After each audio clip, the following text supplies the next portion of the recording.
Okay, by the way photographer ভাই যারা আছেন তাদেরকে বলছি ফটো সেশনের জন্য আলাদা জায়গা করা আছে, এবং আপনাদের জন্য আলাদা একটা সময়ও দেওয়া হবে, সেই সময়টা দেওয়া হবে। বাট এই মুহূর্তটায় আমাদের নায়ক যিনি আছেন তার কাছ থেকে কিছু জানতে চাবো যে ওনার অনুভূতিটা কি। ওকে, মুভিটা নিয়ে কিছু মানে শুনি আপনার কাছ থেকে। সরি, এই মুভিটা নিয়ে কিছু শুনি, মুভির স্টোরি। এখন পুরোটা বলবেন না please. Okay, thank you so much. Okay, fine.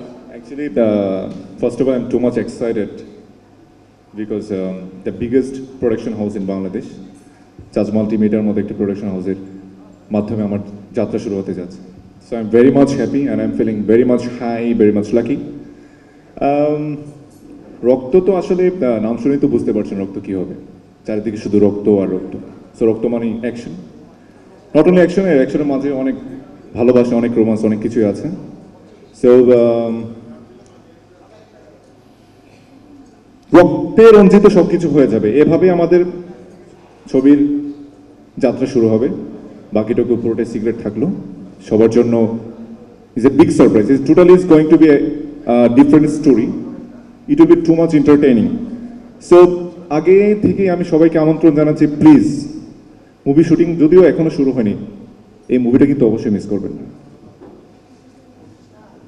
Thank you. Thank you, big round of applause. Thank you so much. Okay, then শুনতে পারছি না কি সবাইকে অনেক একটা গর্জিয়াস লেডি এখন স্টেজে দাঁড়ানো, আই থিংক চমৎকার সুন্দর একটা মেয়ে স্টেজে দাঁড়ানো, সে এখনো কেন, সে কি চাচ্ছে? Microphone please. ওকে,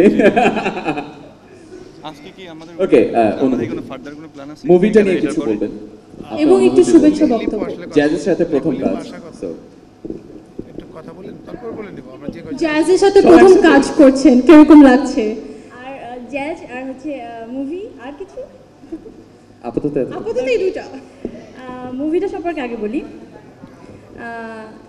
আমি জ্যাজের সাথে কাজ করছি, ছবিটা অ্যাকশন। আমি ফার্স্ট টাইম অ্যাকশন ছবি করতে যাচ্ছি। এটা একটা বিগ প্রোডাকশন, যৌথ প্রযোজনা, সব কিছু ঠিক আছে।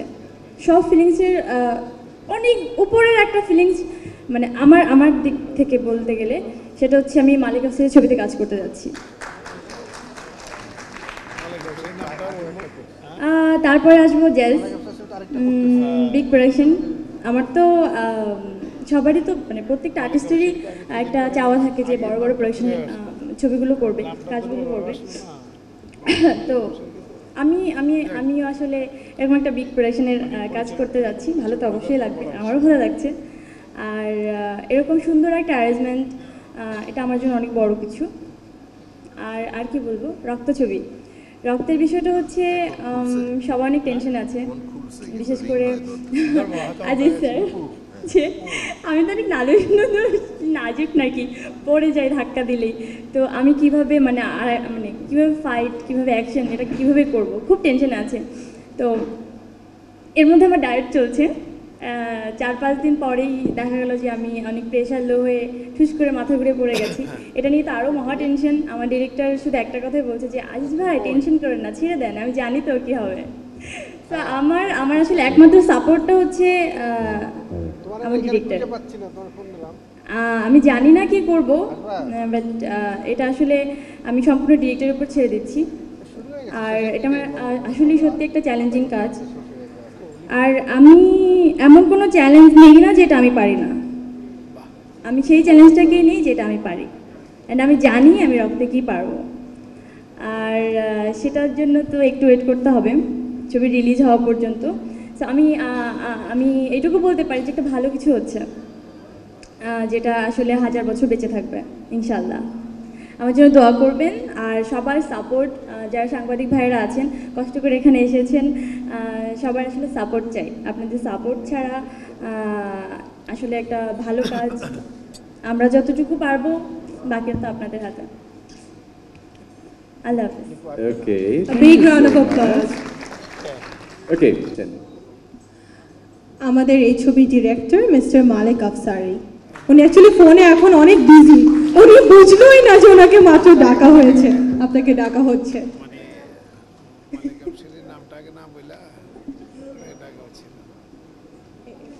কিছু বলবেন প্লিজ এই ছবিটা নিয়ে আপনার কিরকম লাগছে, আপনার অনুভূতি। আসসালামু আলাইকুম। আমি এই দিনের অপেক্ষা ছিলাম, জাজ আমাকে কবে ডাকবে, ডাক পেলাম, এলাম। রক্ত নিয়ে এটুকুই বলবো, রক্ত মানে রক্ত না, একটা সম্পর্ক, সম্পর্ক নিয়ে ছবি। আর আমার ছবি, তখন ছবি আমরা আরম্ভ করি, অনেক কথাই বলি, আমার ছবি ওই, আমার ছবি এই, ফাটিয়ে ফেলবো, দেখিয়ে দিব, আসলে সব কিছুই আমার ছবি রিলিজের পর বলতে চাই। আর কিছুই বলার নাই, শুধু বলবো আপনারা দোয়া করবেন আমি যেন এই যুদ্ধে জয় করতে পারি। আমার সাথে আছে জাজ, multimedia,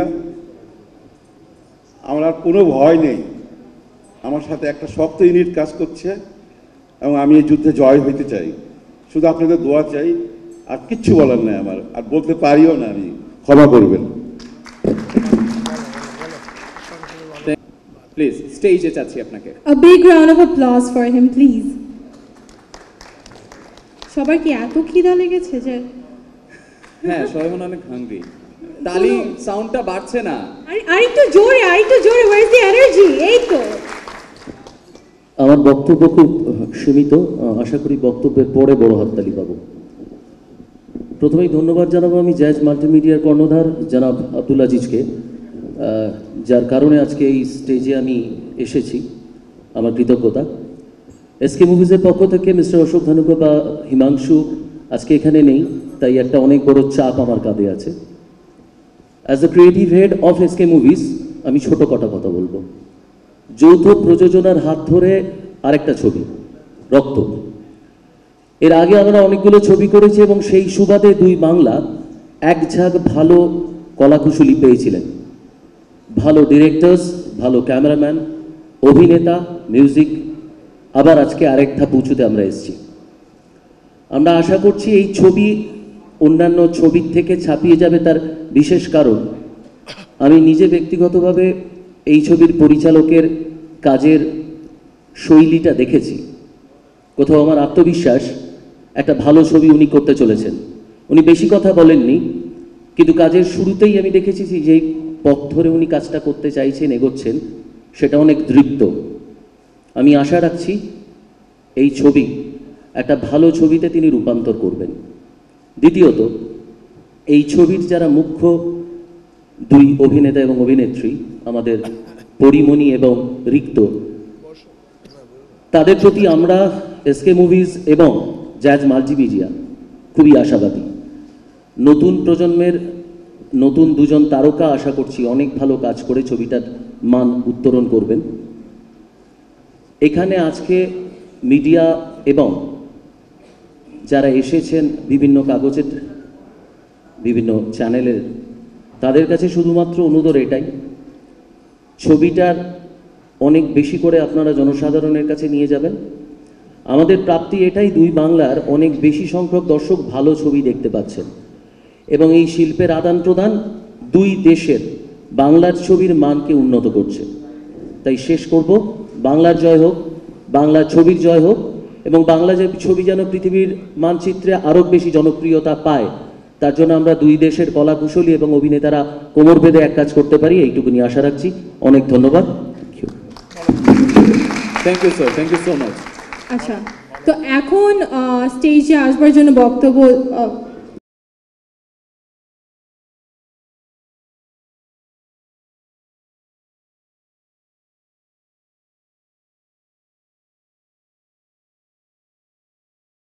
my love, Mr. Abdul Aziz. Please a big round of applause for him.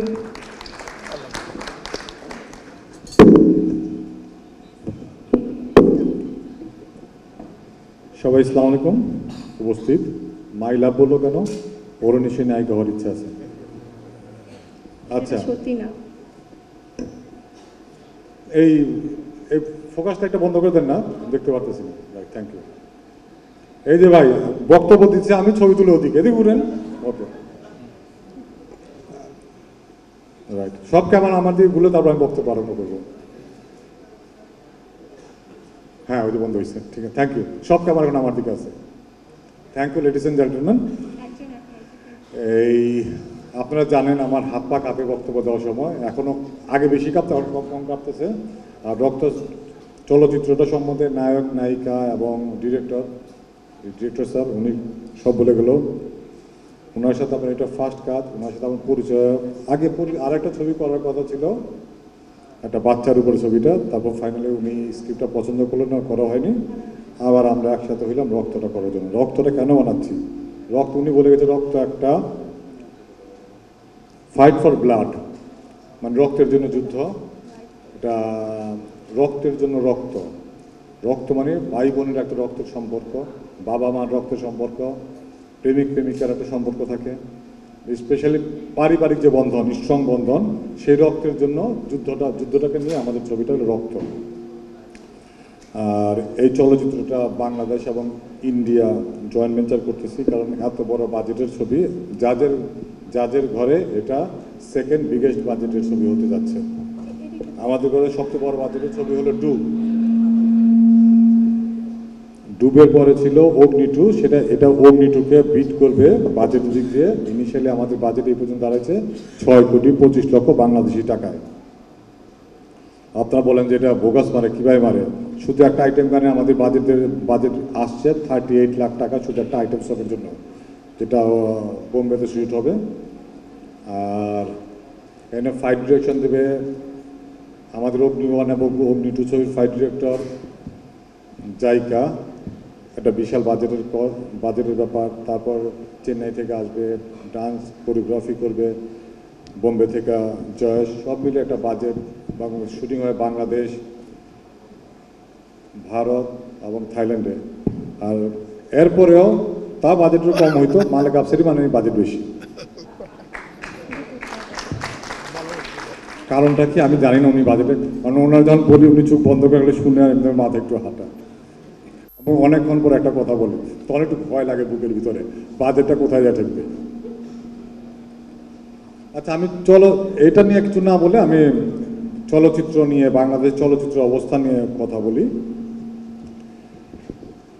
একটা প্রতি অনুষ্ঠানে আমি একটা কিছু ডিক্লেয়ার করি, এবার একটা কিছু ডিক্লেয়ার করি কিংবা কিছু জানাই, ফিউচার কিছু জানাই। আমাদের বর্তমানে অবস্থানটা, চলচ্চিত্র অবস্থান খুব খারাপ যাচ্ছে। গত বছর থেকে, গত 2015 থেকে 16 আজকে পর্যন্ত যতগুলি ছবি রিলিজ হয়েছে তার ভিতরে একটা ছবির টাকা উঠেছে, আর কোনো ছবির টাকা উঠেনি। একটা ছবির টাকা উঠেছে কারণ ছবিটা ইনভেস্টমেন্ট খুব কম ছিল, সেটা হলো রোমিও ভার্সেস জুলিয়েট। আমার ইনভেস্টমেন্টটা কম টাকা দিয়ে ছবিটা এনেছিলাম, প্রথম ওদের একটু বেকুব বানিয়ে কম টাকা আনতে পারছিলাম। এরপরে আর কোনো ছবি চলেনি, দিস দ্য নাম্বার 1। আর এখন যেটা এসে দাঁড়িয়েছে 80% ছবির পোস্টার এবং পাবলিসিটির টাকা উঠে না। যদি এইভাবে কন্টিনিউ করতে থাকে 2017-এ আমাদের বাংলা চলচ্চিত্রের কী অবস্থা দাঁড়াবে সেটা আমরা জানি না। তাহলে এর থেকে পরিত্রাণের উপায় কী? আমরা তো চাবো না আমাদের এই চলচ্চিত্রটা কী হবে, যদি বাংলা সিনেমা তৈরি বন্ধ হয়ে যাবে, হল কিন্তু বন্ধ হবে না, এন্টারটেনমেন্ট মিডিয়া বন্ধ হবে না, সেক্ষেত্রে কী হবে, বাইরের ছবি ঢুকে যাবে। হল মালিকদের এখনও ডিমান্ড আছে বিদেশি ছবি ইম্পোর্ট করো, ভারতের ছবি ইম্পোর্ট করার পারমিশন দাও। এখন হচ্ছে অদল বদল এবং জয়েন্ট ভেঞ্চার এই সিস্টেমটা আছে। তখন তারা বলবে অদল বদল করে বাংলাদেশের ছবি হচ্ছে না, তা আমরা এক্সচেঞ্জ কীভাবে করবো? তখন বোম্বের ছবি, কলকাতার ছবি, হায়দ্রাবাদের ছবি, এই ছবিগুলি আসতে থাকবে। এই জিনিসটাকে যদি প্রোটেক্ট করতে চাই আমাদের ইন হাউস ইন্ডাস্ট্রিকে স্ট্রং করতে হবে। ইন হাউস আমি ভালো ছবি বানালাম, দেখার লোক নাই, তাহলে কেউ ছবি বানাবে না। আবার দেখার জায়গা আছে, ছবি ভালো বানাচ্ছি না কিংবা ছবি হচ্ছে না, তাহলে চলবে না। দুইটা ব্যালেন্স করে 50-50, দুটাই একজনের ভাইস ভার্সা, দুটাই সমানভাবে আগাইতে হবে। কেন এখন আমার মনে হয় আমি বাংলাদেশ সবচেয়ে বেশি ছবি বানাচ্ছি।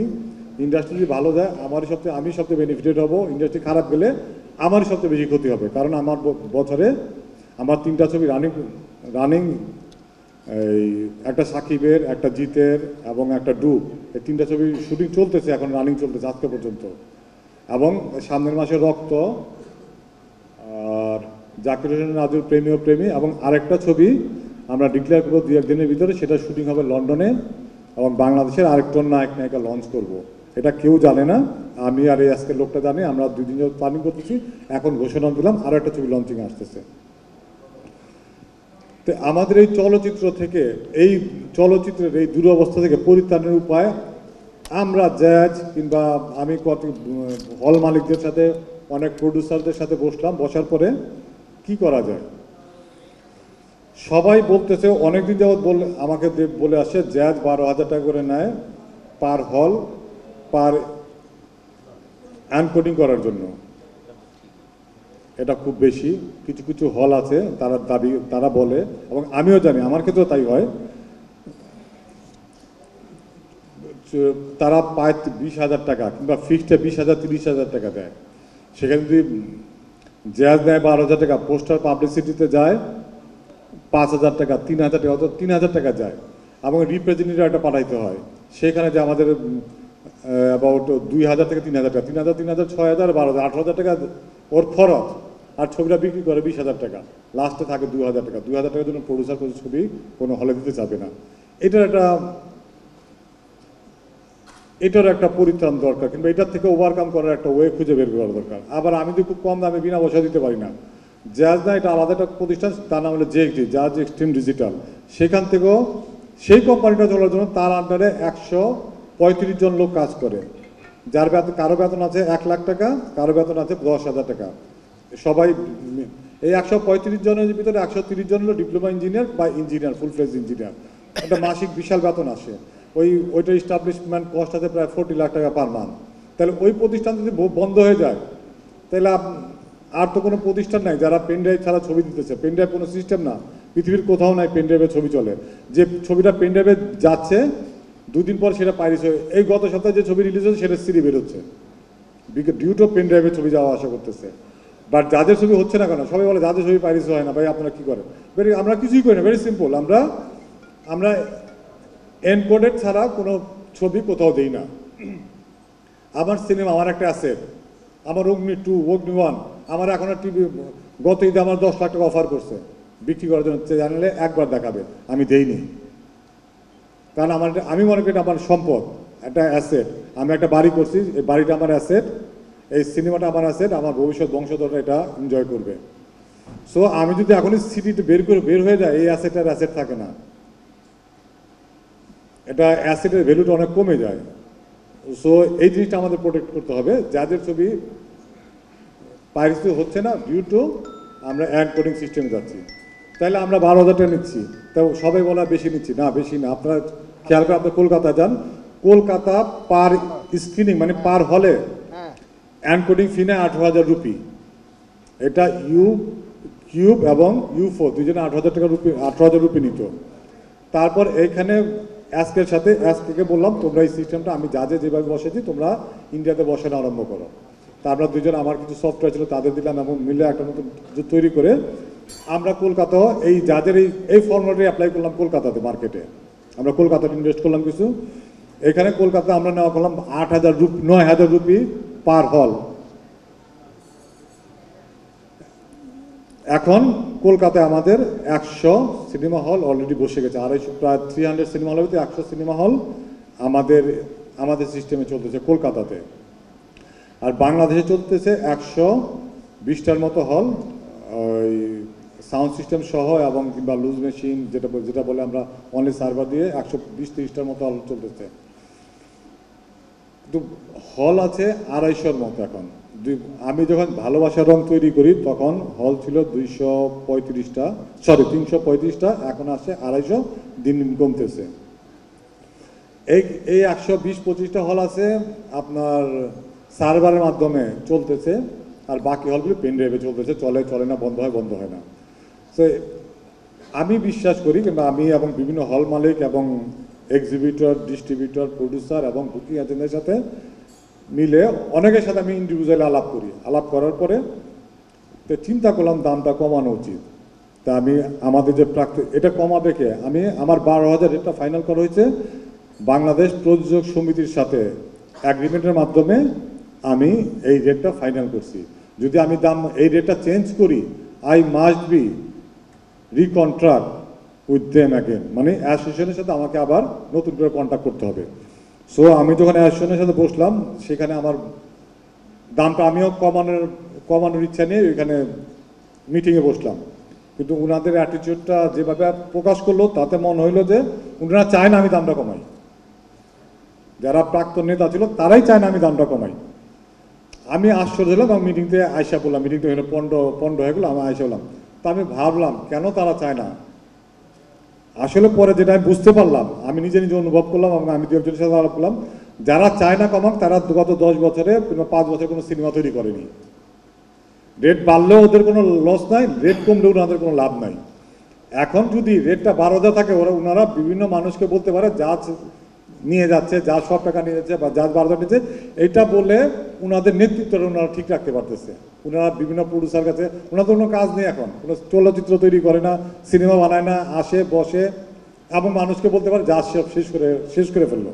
তখন আমি মিটিং বললাম, আমি যদি সব নিয়ে যাচ্ছি তাহলে আপনারা 10টা আসেন, 10% শেয়ার আসেন জাজের সাথে, অথবা আপনি 10টা সিনেমা হল করেন, আমি আপনাদের টেকনোলজি আপনাদের আমি টেকনোলজি দেবো, টেকনোলজিটা আমার কাছে আছে, আমি টেকনোলজি দেবো, আপনারা 10টা হল করেন, 5টা হল করেন, 5টা করে 5 জন করেন, 5টা করে 10 জন করেন। আপনারা তো অনেক পুরনো প্রডিউসার, এই চলচ্চিত্র আপনাদের অনেক দিয়েছে। আমি তো নতুন, আমি তো 3 বছর 4 বছর, আমি অনলি 4 ইয়ার ইন হিয়ার। আপনার তো গত 20 বছর বাদ আছেন, এই চলচ্চিত্র থেকে আপনাদের উত্থান অথবা পতন। আপনার যাদের উত্থান আছেন তারা 5টা করে হলে কন্ট্রিবিউট করেন, 5টা করে যদি 10 জন কন্ট্রিবিউট করে তো 50টা হল হচ্ছে। বা তারা কেউ একটা হলেও করবে না, কিন্তু মুখে মুখে বড় কথা বলবে। সো চলচ্চিত্রের আজকে এই দুর্দশার জন্য সবচেয়ে বড় দায়ী বাংলাদেশ চলচ্চিত্র প্রযোজক এবং পরিচালক ও পরিবেশক সমিতি। এই অর্গানাইজেশনটা ঠিক না হইলে এই চলচ্চিত্র ঘুরে দাঁড়াবে না। জাজ একটা প্রতিষ্ঠান এককভাবে, এটা সমিতি না। আমি যার ডিসিশনে আমি মালিক, আমি চেয়ারম্যান, আমি অথবা আমার মেয়ে ম্যানেজিং ডিরেক্টর, আমি চেয়ারম্যান, ম্যানেজিং ডিরেক্টর, আমরা মিলে যা ডিসিশনে সেটাই ফাইনাল। বাট সমিতি একটা সাংগঠনিক ক্ষমতা রাখে, তারা ইনফ্লুয়েন্স রাখে সব জায়গায়।